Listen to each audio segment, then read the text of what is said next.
Hello everybody, welcome to this video. I hope you're doing well.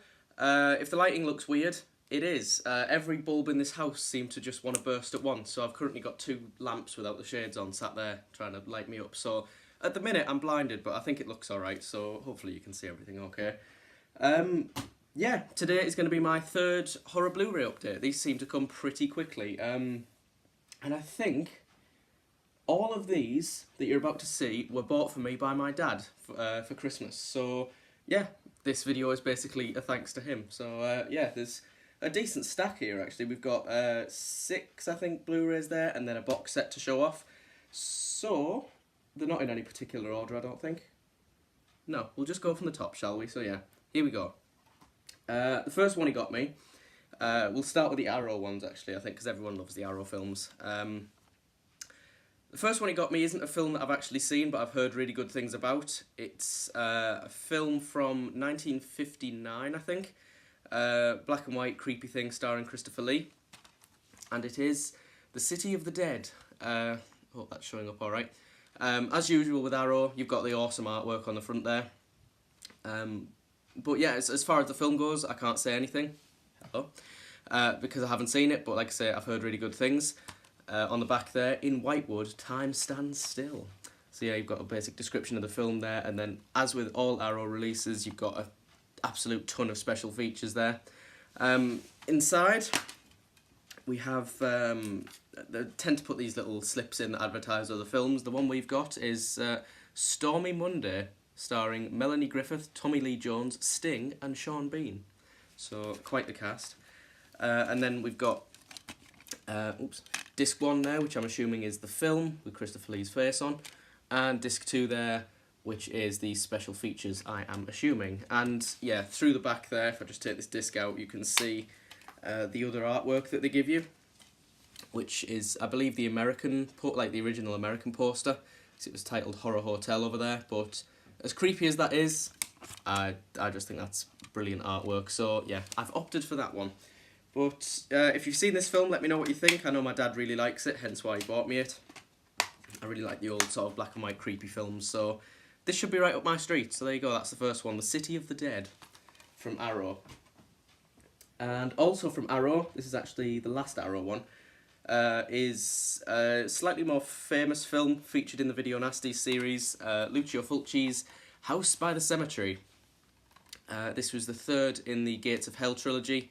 Because it was The City of the Living Dead, and then it was The Beyond, and then it was this. Beyond is definitely my favourite film of the three, I think, but this is probably a close second, I'd say.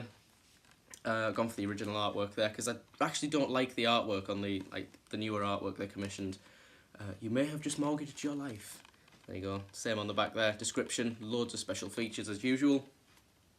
And open this one up. And disc is in there, which kind of shows off the other artwork. No other disc on this, so special features will be on the same one. And there's the other artwork, and I hope you can see that alright, I'm just not a fan of it. The font doesn't seem to match, and you know, it's a bit like City of the Living Dead, the Arrow artwork for that I wasn't keen on, so I changed it to Gates of Hell. But yeah, the film is absolutely fantastic. Features some actually pretty nasty gore effects in it. There's a bit, I think it's the maid woman in the cellar bit has her throat cut, and it's really grisly. It also has the famous bit with the bat in it, which, you know, no bat has that much blood going through it, so... But yeah, there's actually a special features thing with the guy who did the special effects, I think, because I watched it. Yeah, Freudstein's Follies, interview with special effects artist Gianetto de Rossi. So there you go. Loads of really interesting stuff on here. So there you go, that's House by the Cemetery. Next one is from 88 Films. It's another one of the Slasher Classics collection that I showed a couple off in the last video. Quite a late one, I think. It's, you know, the one in the red case. I don't know what year these go up to, but this is from 1989. It's number 23. And the film is Intruder. Quite a weird little film that I don't really hear people talk about very much. It has Bruce Campbell makes an appearance in it, Sam Raimi's in it. So it's got like some big horror names, and it's basically a slasher film that takes place in a supermarket that's closing down.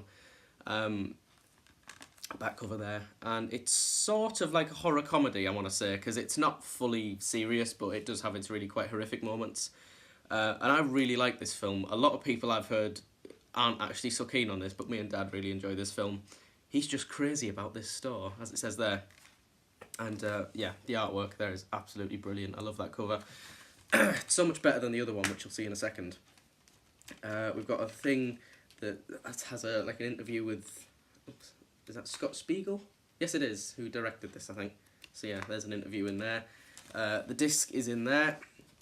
And if I just pull this out, you'll see the other artwork that's on show. The original one, I think.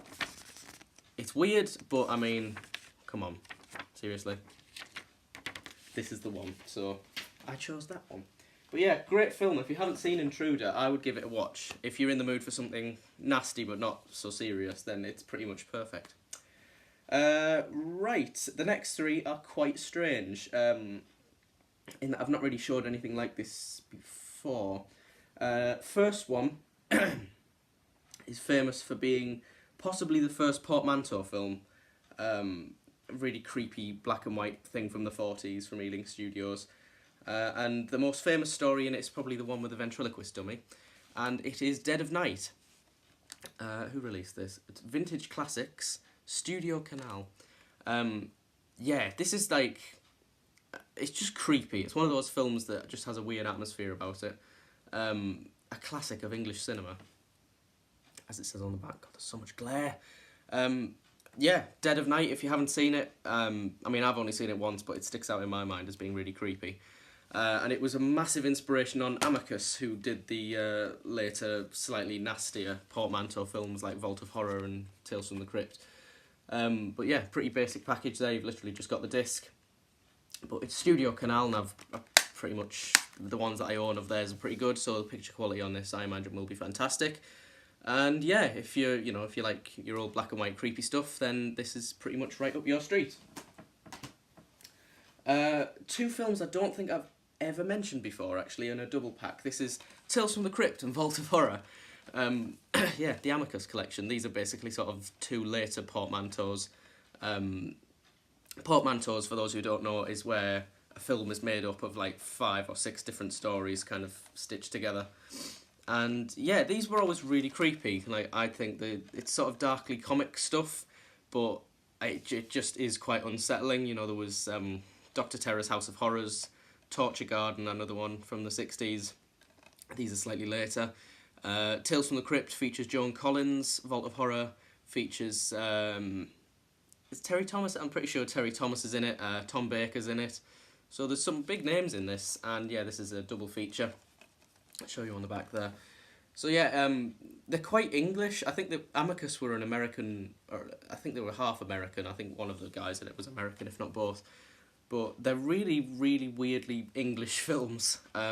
So if you haven't seen these, they're quite weird, but, you know, quite good at the same time. Tales from the Crypt is probably the most famous of their films. It's probably the best one as well. Vault of Horror is pretty good as well, but they did loads of these films. Asylum is another one that stands out. The House That Dripped Blood. They're all basically sort of the same, not the same premise, but you know what you're getting. Loads of stories stitched together. Open this up. Again, package is quite simple. You've just got Tales from the Crypt on one side and Vault of Horror on the other. And interesting thing, I was watching, where are we? A new 36-minute documentary featuring Reece Shearsmith, Jonathan Rigby, Steve Chibnall, and others. And it's basically, you know, a sort of mini documentary on Amicus. And I'd like to say that my dad bought these sort of, not randomly, but, you know, sort of knowing that I would like these, but no connection between them. And I was watching the documentary, and it turns out that there's actually a link between a few of these films, because their main inspiration for doing films like this was Dead of Night. And before Amicus were called Amicus, I don't know what they were called, the first film they did was a 1959 black and white film featuring Christopher Lee that was City of the Dead. So that's serendipitous, isn't it? Yeah, so these three are sort of interlinked historically. But, you know, as far as I know, all great films. I'm sure City of the Dead won't let me down there, so there you go. Tales from the Crypt and Vault of Horror. And the penultimate one before I show off the box set being the final one, is another double feature. And my dad actually made a mistake when buying this. He thought he was buying the Hammer Films versions, but they're not. They're actually the Universal versions. This is The Mummy's Hand and The Mummy's Tomb, I think, yeah. They did 4 Mummy sequels. I think there's another one called The Mummy's Curse and The Mummy's Ghost, I think are the other 2. But yeah, I quite like the Universal horror films, sort of the old black and white, you know, Dracula, Frankenstein, Invisible Man, those sort of things. Haven't seen these 2, so I can't vouch for them, but, you know, they're Universal and horror. Won't be as good as the originals. The sequels did tend to tail off a little bit, so I'm told, but, you know, still, historical value. It's got a cool slipcase on it as well. It's sort of a weird cardboardy material. Got the same cover inside. On the back there, just, you know, information about the films, credits and things. And then inside, again, pretty basic package. You've got the disc, which I'll take out now. Both films on one disc, which is cool. And then inside, you've literally just got the 2 titles of the films, which is minimalist. But yeah, my dad thought he was, because the Hammer did a couple of mummy films, didn't they, like Blood from the Mummy's Tomb and things like that, and he thought this was them, but it's not. But I'm equally grateful for these, because I do, like I say, I do like the Universal films. Not as much as Hammer films. I'm partial to a good Hammer film. But yeah, to be honest, I probably, without, this slipcase is a nightmare, there we go. Without him buying this, I wouldn't have known that this was actually on Blu Ray, so I'm very thankful, and I've put the other Mummy double feature on there as well, along with a Universal Monster Classics box set on Blu Ray. So that might be coming up in a future video. And the last thing I'm going to show off is a box set with 3 Blu Rays in. It's called the King of Horror Collection, and it is Stephen King. A Stephen King box set there, and as you can see, the 3 films are Stephen King's It, The Shining, and Salem's Lot. So they're probably my 3 favourite King films. I was never into Pet Sematary, weirdly. Everyone raves about Pet Sematary, and it's not one of my favourites. But yeah, on the back there, got just 3 films. The ultimate, what was it say? Experience Ultimate Fear? Yeah, got it right. In horror, one name reigns supreme. Stephen King, apparently. So yeah, we've got Stephen King's It, the original, obviously. Pretty basic packages on here, just, you know, information on that on the back, and then the discs inside. A weird disc design. I was quite confused because it blends in. It's sort of bright blue. And when you open it, you can barely see it's there. It sort of just looks empty. But yeah, I absolutely love this film. Thoughts on the remake? I did a train of thought on it, but thoughts on the remake. I like the remake. If I was told to think of it, I would still think of this one. But objectively, the new one is probably a better film in my opinion. But I'll probably always come back to this one because it's got Tim Curry in it, and that is an excuse to watch it at any time. So yeah, love this film. Next one, Stanley Kubrick's The Shining. This one splits people quite a lot. People either love this film or hate this film. I quite like it. My dad really doesn't like it. He just thinks it's quite overrated, and I can see where he's coming from in a way. I don't get all the hype about it, but it's a good film. Again, special features and things on the back there. And inside, I like the disc on this actually. You've got Danny riding his little trike thing across the carpet, which is cool. But yeah, you can't complain with the films you get on here, because, hang on, if I read out the running times, Salem's Lot is 183 minutes, It is 187 minutes, and The Shining is 119 minutes. So you've got well over 6 hours of films in this box set. So there you go, that's The Shining. Don't need to say much about that one. And potentially my favourite Tobe Hooper movie, controversially, Salem's Lot. Yeah, this is another one like it that was directed for TV. It's probably my favourite vampire movie, because I'm not massive on vampires. Christopher Lee I do enjoy, but this is like scary vampires. What's James Mason? I was going to say, what's the guy's name called? Who plays, you know, the sort of English guy who speaks like this. Yeah, he performs really well in this. And yeah, this is just a fantastic movie. It's a bit like It was shown over 2 nights, I think, so it's in 2 parts. I open this again, like it's got that weird blue disc thing going on. But yeah, I mean, people have already seen these films, so there's not a lot I need to say about them. But yeah, I really like these films, and I think it's cool that they all came together in one box set. So that's the King of Horror collection from Stephen King, with It, The Shining, and Salem's Lot. 3 really good films. And I'm going to leave it there. The reason I'm going to leave it there is because there is nothing more to show. So yeah, everything I just showed there was from my dad at Christmas, so thank you very much, Dad. A text message there. Great films, as you can see. But yeah, other than that, I'm going to leave it there. Thank you very much for watching. Let me know what you think of the films that I've shown, and I will see you in a future video. Thanks for watching.